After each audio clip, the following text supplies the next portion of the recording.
Hurricane Melissa's devastation across Jamaica wasn't a random act of nature. It was the violent collision of multiple forces at once. The storm's unimaginable strength, the island's delicate geography, weakened infrastructure, and the growing chaos of global climate change all joined together in one destructive moment. To truly understand why Jamaica was hit so brutally, we have to peel back each layer of this event. The science behind the storm, the geography that trapped its fury, and the human systems that simply weren't built to withstand what was coming. It began far out in the Atlantic as a tropical disturbance, a minor system that barely caught attention. But within days, it evolved into one of the most powerful hurricanes in modern history.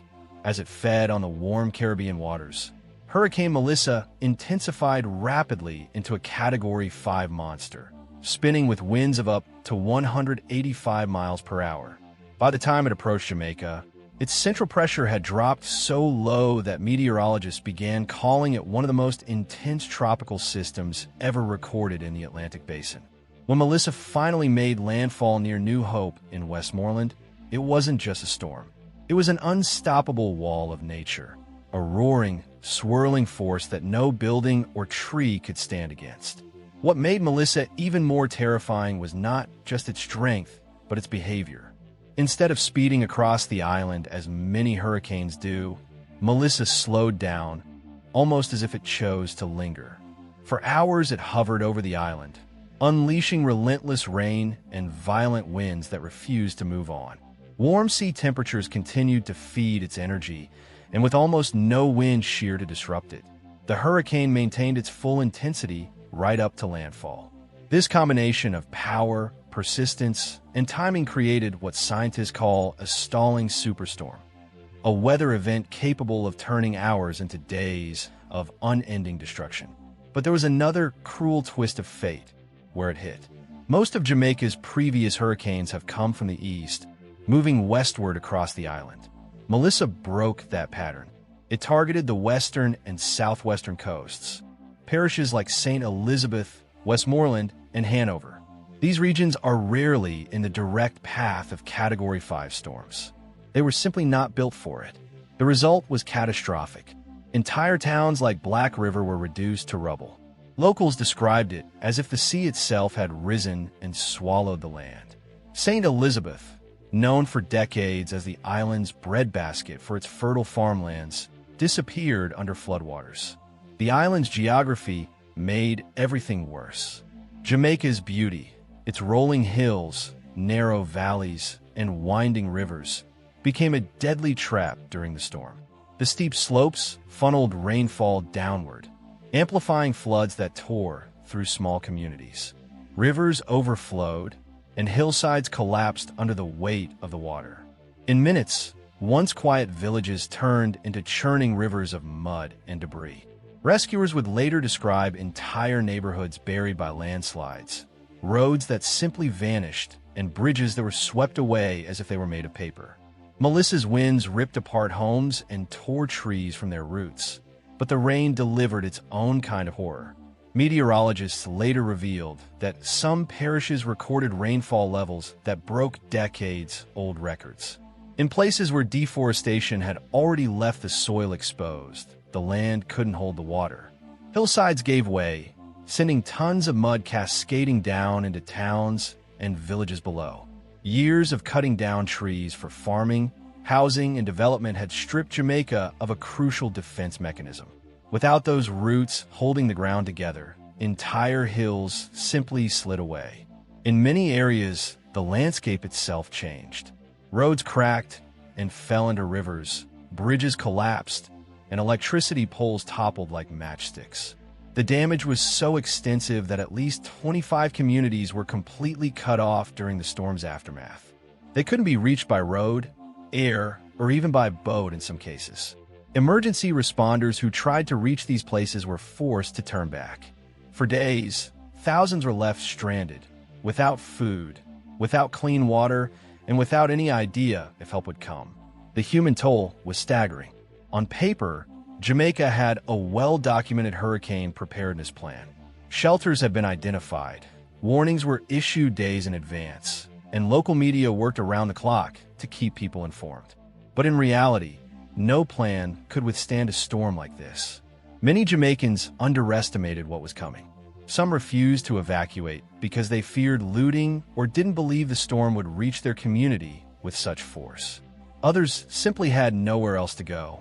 For many in rural areas, their homes were everything they owned.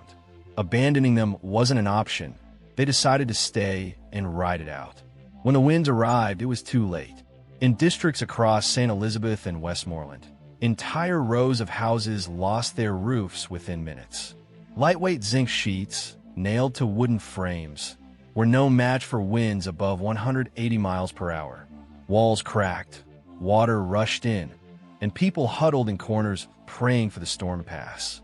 Some families survived only by clinging to each other inside bathtubs or small closets, shielding themselves from flying debris. Reports later suggested that in some parishes, up to 90% of homes were either damaged or destroyed. Even Jamaica's more modern structures couldn't escape. Hospitals lost power and had to rely on limited backup generators. The national grid collapsed under the pressure of fallen poles and transmission lines. Nearly 250,000 people were left without electricity. Communication networks failed too, cutting off entire regions from the rest of the island. For a time, no one knew how bad things really were. Local authorities could only estimate the damage through satellite imagery and a few surviving radio channels. As the storm raged on, roads turned into rivers. Trucks carrying supplies got stuck or swept away. Rescue teams were forced to abandon their vehicles and continue on foot. Helicopters couldn't land in flooded fields, and boats couldn't navigate the debris-choked waterways. The island's already fragile infrastructure simply collapsed. Jamaica was, for all practical purposes, isolated, cut off from a world, left to face its worst natural disaster in decades alone. The full magnitude of Melissa's power only became clear once the skies cleared. What had once been bustling communities were now graveyards of concrete and timber. Fields of yams, sugarcane, and vegetables, the pride of Jamaica's agricultural economy, were flattened or washed away. The breadbasket of the nation was gone. In some areas, even livestock couldn't be found. Cows and goats were swept miles downstream or buried under mud. This was more than just a natural disaster. It was a mirror reflecting the fragile balance between human development and nature. Over the years, unchecked deforestation, poorly planned housing, and over-reliance on old infrastructure had made Jamaica dangerously exposed. Melissa simply revealed what had always been there, a vulnerability long ignored until it was too late. The storm's slow movement was also tied to a larger global problem. As ocean temperatures rise due to climate change, hurricanes are not only becoming stronger, they are moving slower. This means more rainfall over a single location, greater flooding, and longer-lasting destruction. Scientists call this stalling behavior, and Melissa was one of the clearest examples ever recorded in the Caribbean. It hovered, dumped record rainfall, and refused to move on until the damage was absolute. Experts had warned for years that global warming would supercharge storms. Warmer seas provide more energy to developing systems, allowing them to intensify faster and reach higher categories than in the past. What used to be considered once in a lifetime, hurricanes are now appearing every few years. In Melissa's case, sea surface temperatures around Jamaica were nearly 2 degrees Celsius higher than average, a small number with enormous consequences. That heat turned the storm into a self-sustaining engine of destruction. While climate patterns created the storm, human choices amplified the suffering. In many rural areas, weak building codes and the use of low-cost materials left homes defenseless. The majority of Jamaica's housing stock in these parishes is built without formal engineering supervision. This means they don't meet the structural standards necessary to resist hurricane-force winds. So when Melissa arrived, the destruction wasn't just caused by nature. It was also the result of decades of underinvestment in safe housing and infrastructure. By the time the storm finally began to drift away, large portions of western Jamaica were unrecognizable. From the air, entire towns looked like piles of gray and brown debris. Roads had become muddy rivers. Roofs lay twisted in trees. Cars were flipped on their sides, and farmlands turned into brown lakes. It wasn't just the physical landscape that had been reshaped, it was the human one too. Thousands of families were displaced, hundreds injured, and many still unaccounted for in the days following the disaster. At this point, even seasoned disaster officials admitted they had never seen anything like it. Prime Minister Andrew Holness addressed the nation, his voice heavy with exhaustion and disbelief. There is no infrastructure in the region that can withstand a Category 5 hurricane, he said, echoing the painful truth. The statement wasn't meant as an excuse, it was a warning. Hurricane Melissa had become more than a natural disaster. It was a turning point. It forced Jamaica and the world to confront an urgent reality. The storms of the future will not play by the rules of the past. The planet is changing, and small island nations are standing on the front lines. And yet, as terrible as Melissa's impact was, it was only part of the story. What came after the struggle to rebuild, the staggering economic losses, and the deeper lessons about resilience revealed even more about how fragile and yet determined Jamaica truly is. When the winds finally calmed and the waters began to recede, Jamaica awoke to a reality that no one could have imagined. Streets that had once been full of life now looked like rivers of mud. Homes were reduced to splinters, schools to rubble, and farms to fields of brown sludge. The true scale of the devastation didn't sink in immediately. It unfolded slowly as rescue teams reached one cut-off community after another. Helicopters hovered over isolated villages where families waved from rooftops, desperate for food and water. Every aerial photograph that came in painted the same heartbreaking picture, an island scarred to its core. The official death toll climbed with each passing day. What started as a few confirmed fatalities quickly rose past 30, with at least 8 more still unconfirmed by the police and the Jamaica Defense Force. Behind each number was a story: a father who tried to save his children from a collapsing roof, an elderly woman swept away by floodwaters, entire families who vanished when their hillside homes gave way. Across the nation, grief hung heavy in the air. Yet even as Jamaicans mourned, they faced another urgent question: how would they survive the aftermath? The economic impact of Hurricane Melissa was catastrophic. St. Elizabeth, the country's main agricultural hub, suffered near total destruction. For generations, its farmers had fed the island with vegetables, yams, and sugarcane, earning it the title of Jamaica's breadbasket. But when the floodwaters came, they didn't just drown crops, they erased livelihoods. Entire plantations disappeared. Livestock perished in the thousands.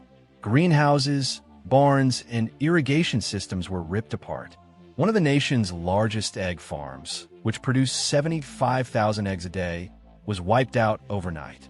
For small farmers, who already struggled to survive from one harvest to the next, the storm was ruinous. Their land was gone, their tools were gone, and for many, their hope was gone too. This agricultural collapse has far-reaching consequences. Jamaica imports a large share of its food, but relies heavily on domestic farms for fresh produce. With St. Elizabeth and neighboring parishes underwater, food prices began to surge almost immediately. Tomatoes, onions, and peppers that once cost a few hundred Jamaican dollars tripled in price. Markets in Kingston and Montego Bay faced shortages, and some supermarket shelves sat empty. The government warned of temporary food insecurity, and experts predicted that the island would need to import even more food in the coming months, an added burden on an already fragile economy. The tourism industry, Jamaica's other economic lifeline, also suffered heavy losses. The storm tore through hotels, beach resorts, and coastal infrastructure in the western parishes. In Negril and Montego Bay, two of the island's most popular tourist destinations, dozens of resorts sustained severe damage. Piers were destroyed, beaches eroded, and airports shut down due to flooding. Visitors were evacuated by emergency flights, leaving behind ghost town resorts. Analysts estimate that the tourism sector alone could lose billions in the months ahead, a devastating blow for a country that depends on it for jobs, taxes, and foreign currency. But the impact wasn't just physical or financial, it was psychological. For many Jamaicans, Hurricane Melissa shattered a sense of security that had endured for generations. It wasn't the first hurricane to hit the island, but it felt like the first of a new kind, one that defied old patterns, one that punished even those who thought they were safe. People who had never seen a hurricane in their lifetime suddenly lost everything in a single night. It left behind a collective trauma that will take years to heal. Beneath all this pain lies a deeper truth. Hurricane Melissa wasn't just a Jamaican tragedy, it was a global warning. Climate scientists have long predicted that as ocean temperatures rise, tropical cyclones will grow both stronger and faster. What they didn't expect was how quickly that prediction would become reality. Melissa's rapid intensification, from a tropical storm to a Category 5 hurricane in barely 48 hours, was a textbook case of what climate experts call explosive deepening. Warm waters provided the perfect fuel, while calm upper-level winds allowed the storm to organize and strengthen without resistance. By the time it reached Jamaica, it had become something far beyond normal expectations. This isn't an isolated event. Across the world, storms are intensifying faster than meteorologists can issue warnings. What happened to Jamaica has parallels in the Philippines, the United States, and parts of East Asia, where similar superstorms have overwhelmed even advanced nations. But in small island states like Jamaica, the stakes are far higher. With limited resources, aging infrastructure, and economies built around agriculture and tourism, recovery is far slower. A single Category 5 hurricane can set back development by decades. Another critical factor behind Jamaica's vulnerability is deforestation. Between 2001 and 2024, the island lost over 7% of its tree cover. On paper, that number might sound small, but its effects are enormous. Trees are the island's first line of defense. Their roots hold soil in place, their branches slow down rainfall, and their canopies reduce flooding.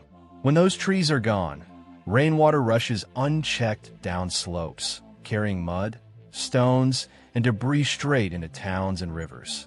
The heavy deforestation caused by agriculture, illegal logging, and rapid housing development has left the land naked, exposed, and unable to absorb the kind of rainfall that Melissa brought.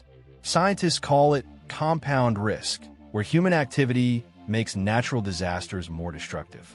Urban planning played its part too. Many of Jamaica's communities were built in low-lying or flood-prone areas, some along riverbanks that have swelled in every major storm for decades. Informal settlements often lack drainage systems, and building regulations are poorly enforced. As a result, when the floodwaters came, they had nowhere to go. The same patterns repeat across the Caribbean. Housing grows faster than planning, and when disaster hits, the poorest communities suffer the most. In Kingston and Montego Bay, the aftermath was chaotic. Long lines formed at gas stations and supermarkets. Power outages left entire neighborhoods in darkness for days. Water supplies were disrupted after treatment plants were flooded. Hospitals struggled to operate without electricity or clean water, forcing doctors to improvise surgeries by flashlight. The military and Red Cross worked day and night, distributing bottled water, tarps, and dry food to displaced families. Yet the demand far outstripped supply. In some rural areas, people survived by collecting rainwater and eating whatever they could find. As the nation reeled, one question dominated the airwaves. Could this happen again? Meteorologists and environmentalists agreed. The answer was yes. In fact, it's not a matter of if, but when. The Caribbean is entering an era of unprecedented climate volatility. Rising sea temperatures, melting polar ice, and shifting atmospheric patterns are reshaping weather systems in ways scientists are still struggling to predict. In this new era, hurricanes like Melissa are not anomalies, they're previews. The Jamaican government has since pledged a full national recovery plan. Rebuilding roads, schools, and hospitals is the first priority, but there's growing awareness that recovery must go beyond repair. It must build resilience. Stronger building codes are being drafted to ensure homes can withstand higher wind speeds. Plans are underway to reforest critical watersheds and create natural barriers to flooding. There's talk of introducing stricter zoning laws to prevent construction in high-risk areas and investing in better early warning systems that can alert citizens earlier and more accurately. However, such plans demand money that small island nations often don't have. The cost of rebuilding after Hurricane Melissa is expected to exceed several billion US dollars, a figure that dwarfs Jamaica's annual budget for disaster response. This raises another uncomfortable reality. Caribbean countries contribute very little to global carbon emissions, yet they pay the highest price. While major industrialized nations continue to fuel global warming, small islands like Jamaica are left to bear the brunt. It's a cruel irony that those least responsible for the crisis are those most endangered by it. Across the Caribbean, leaders are now calling for stronger international support and climate reparations. They argue that nations most responsible for greenhouse gas emissions should contribute to a global resilience fund, helping vulnerable countries rebuild sustainably. Whether or not the world listens remains to be seen. But what's certain is that Jamaica cannot face the storms of the future alone. Amid all the despair, there are stories of courage and unity that deserve to be remembered. Volunteers from all walks of life came together to clear debris, rescue trapped families, and rebuild what they could. Fishermen used their boats to ferry stranded villagers. Youth groups and churches transformed into makeshift relief centers. In the darkest hours, Jamaica's spirit of resilience, the same spirit that has seen the island through earthquakes, floods, and economic hardship, shone brighter than ever. For many, the road ahead feels overwhelming. Rebuilding homes will take years. Replanting farms may take even longer. But within this tragedy lies an opportunity, the chance to rethink how the island lives with nature rather than against it. That means restoring forests, investing in renewable energy, enforcing stronger building standards, and integrating disaster education into every level of society. Hurricane Melissa was a storm of record-breaking power, but its legacy will depend on what Jamaica chooses to do next. It exposed how decades of underinvestment, deforestation, and overdevelopment can magnify a single storm into a national catastrophe. Yet it also revealed the strength and resilience of the Jamaican people, their ability to rebuild, to stand up again, and to demand change. In the end, Melissa was not just a natural disaster. It was a turning point, a warning, and perhaps a lesson for the entire world. The question now is simple. Will we learn from it? Because in the age of climate extremes, survival will depend not on luck, but on preparation, adaptation, and the courage to act before the next storm arrives. For Jamaica, Hurricane Melissa will never be forgotten. It carved its name into history with wind, rain, and sorrow, but also with resilience. And as the island begins to rebuild, one truth echoes across the Caribbean. Nature is changing faster than we are. The next storm will come, but this time, Jamaica must be ready to face it not as a victim, but as a nation prepared to endure.